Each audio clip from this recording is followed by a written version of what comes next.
everybody. Good to be back with ya. So today let's focus on the inconjunction between the Sun and Uranus in a composite chart. So when this occurs in a composite chart, we see that the couple doesn't have a lot of unconscious, spontaneous whims in common, or unconscious impulses. That's very, very different. So we have to be very tolerant about what we will indulge the other person in, because, for instance, one of us may jump up and say, oh, I'd love to go on a cruise. Let's plan a cruise. And the other one is just happy to tend their garden and has things going on that are going to require their attention and that they be home. And so we're going to have to come to some kind of compromise. And typically we're going to have to indulge the person with their passing whim. And hopefully that's going to go both ways. If it doesn't, it can create a lot of resentment in the relationship. If just one of us is sort of participating, somewhat quietly, grudgingly, in the other person's, spontaneous idea of what can be fun or what can be engaging, how they're going to just sort of pursue their natural course of self-expression. If we have two people that are reasonably flexible, this can be dealt with in a relationship.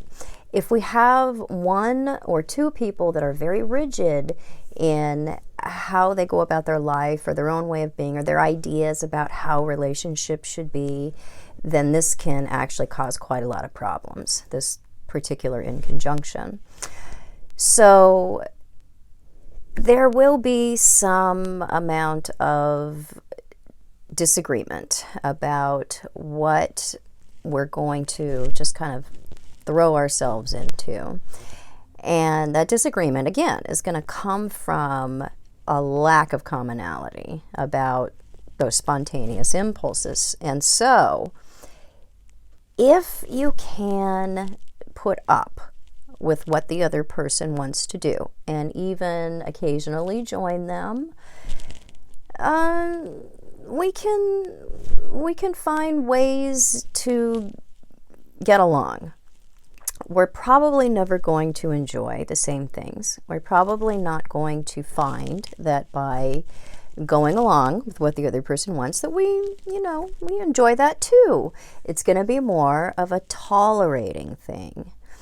And you would want to look at the natal personalities to get a better sense of what the potential is going to be when you see this in a relationship. Because if we have one or two Uranian people in the relationship, that can make it more likely that it will be something that we can tolerate, that we can work with. But if we have quite a lot of Capricorn or Saturn or even significant Pluto aspects in the natal charts, this may be one that is a bit tricky to contend with. So, hope this was helpful.